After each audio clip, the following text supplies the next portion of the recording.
1/8 of an acre. That's smaller than most suburban backyards. But in Ferguson, Missouri, it's producing something remarkable. Wow, I've been able to make a living wage plus and keep myself perfectly busy. So to me, it's possible to actually make a living for yourself, and I've been able to prove that. I love this size of space because I'm able to see everything all at once. And if I see a problem, it doesn't go unnoticed. I love being able to look out and pretty much have my eyes on every single bed. Meet Jill Duncan, who's making $65,000 off just 32 50-foot beds. But here's what will really blow your mind.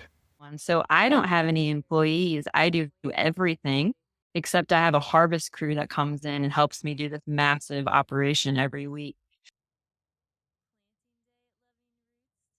At the actual farm, at the height of the season, I'm there about 38. That's including like my vegetable pickup and all that. I would say I'm about 40 hours tops. $65,000, 1/8 of an acre, 40 hours a week, no employees, no electricity or water on the land, no wash pack, no walk-in cooler. How is this possible? She transitioned into farming and became a farmer, but she started with a 6-month apprenticeship. So in 2017, I did an apprenticeship at the farm that I currently am leasing land at. It's called Earth Dance Organic Farm School. And I remember that year as being just one of the most joy filled years of my whole life.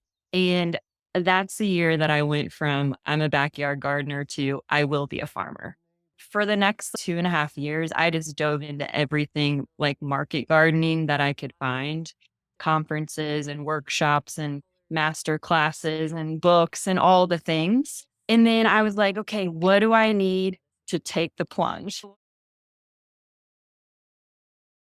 She worked a season with another farmer and then launched on the worst possible day.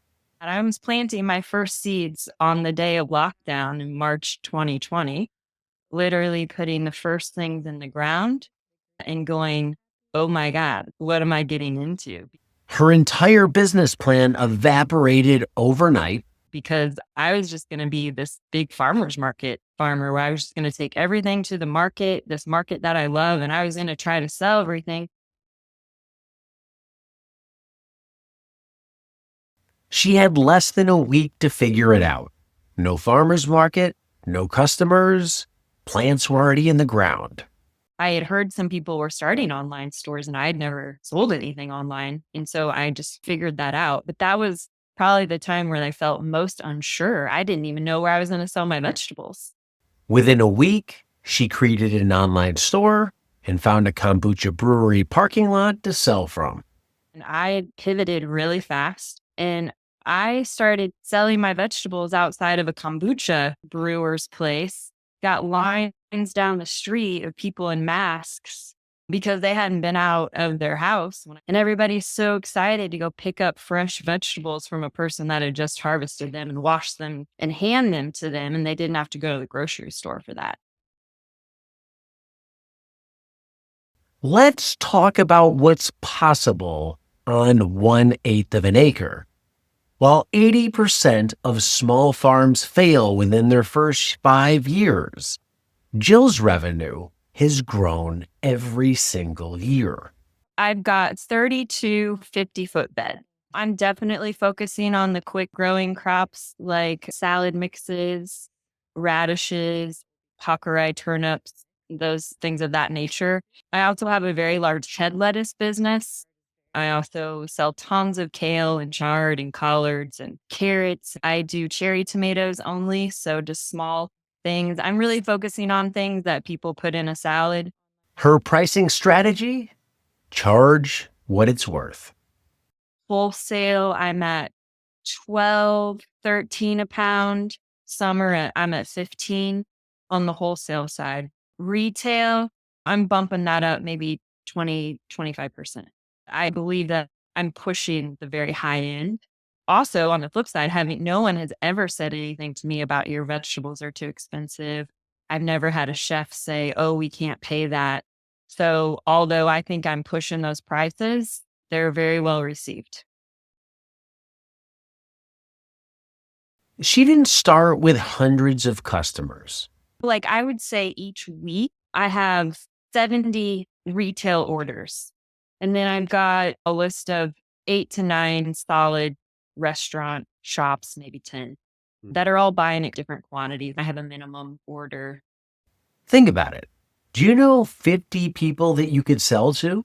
50 people, $20 a week. That's $52,000 per year. And yeah, so can you find even 50 people you want to sell to? Because they're going to tell their other friend, and then you have 100 automatically. But efficiency isn't the whole story. Jill discovered something that most farmers miss. I know that people buy from me because of my peace in the community here. Just people trust me, and I would say me first and the food second. If that makes sense. The news here even did a segment on me and called it relationship farming.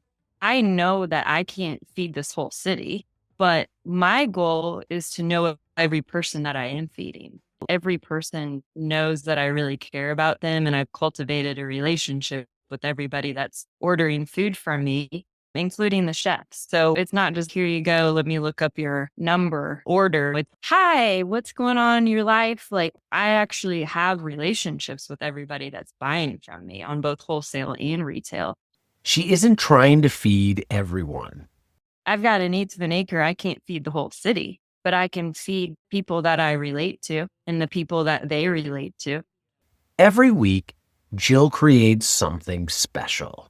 I pack up all the orders and I have this really cute little farm truck. It's a 1972. It was an ice cream truck and I made it really cute. And I drive it from the farm to this restaurant, this like farm to table restaurant that has this parking lot. And I park there and all my people come and pick up their orders. So, like, for a couple of hours, it's just this really fun, exciting time with this long line of people and everybody's getting to know each other and it's fun. And sometimes I'll have music or like a wine tasting or someone selling flowers or whatever. So I've created a mini market on my own, and it's really definitely the highlight of the week.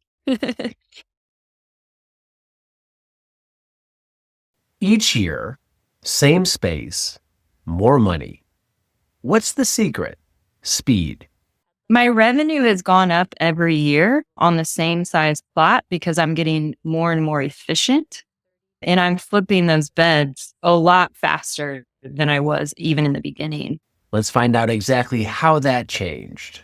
Like maybe a bed before would have sat for 2 or 3 weeks, and now I'm trying to get it either planted the next day or if it's something that needs to break down, maybe the next week. I think each year you learn new things, and now I have no fungal issues and I don't have pest issues. Like there's things that I've just like really honed in on so that I'm not losing any crops either. 2 years ago, Jill almost doubled the size of her operation. A mentor suggested an exercise that changed everything. And she had me sit down with some markers and she had me create these concentric circles about what's important to me in my life. And I did that project and I looked at it and I said, I'm not scaling up. The farm is very important to me, but also is my self care and my relationship and wanting to move to a more rural setting. And I knew at that time it wasn't time for me to scale up. Here's what it reinforced. A couple of my mentors said, don't size up yet. Just keep working on getting more efficient at what you do. And that's what I've been doing. And like I said earlier, I'm just making more and more on the same plot, at least in the style of farming that I've chosen. Gosh, almost smaller is better. In my eyes, efficiency is key. Seeing all of your crops. Jill's advice might surprise you. She built her own system. I've actually learned in farming, Jill, go with flow.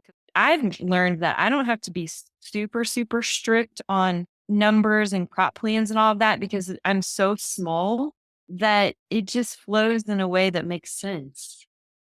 This isn't always easy. Every June, something happens.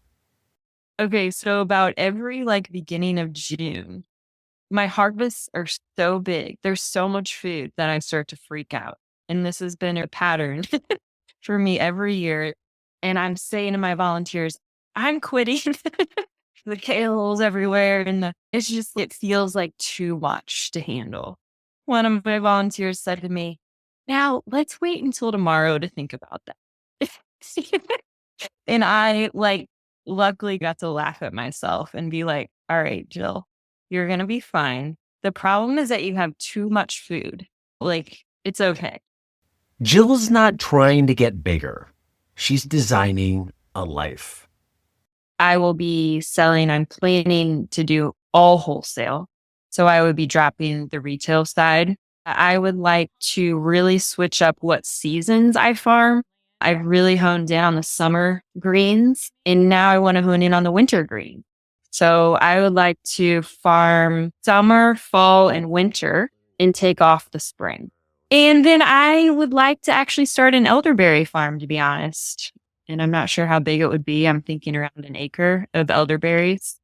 For anyone thinking they need massive debt or massive land to farm, listen closely. I think you have to find, I call it your song. So you got to find what you're really connecting to. If it's not what you're really connecting to, it's hard to go deep with it. And I'm calling it finding your song, but it's like finding like what you love. And then that becomes your community. And then that becomes your customer. You don't have to feed the whole city. You have to find 100 people who will buy your produce. I think if you got 50 to 100, you're making good vegetables, you're going to do great. But yeah, I want my life like wrapped in this beautiful vision that all feels like synergy. The farm is very important to me, but also is my self-care and my relationship. Jill Duncan didn't just build the farm, she built a life, 1/8 of an acre at a time. Thanks for watching this video. If you enjoyed it, hit the like button. If you have comments or want to be featured on a future video, let me know in the comments below. Thanks again, and until next time, be nice, be thankful, and do the work.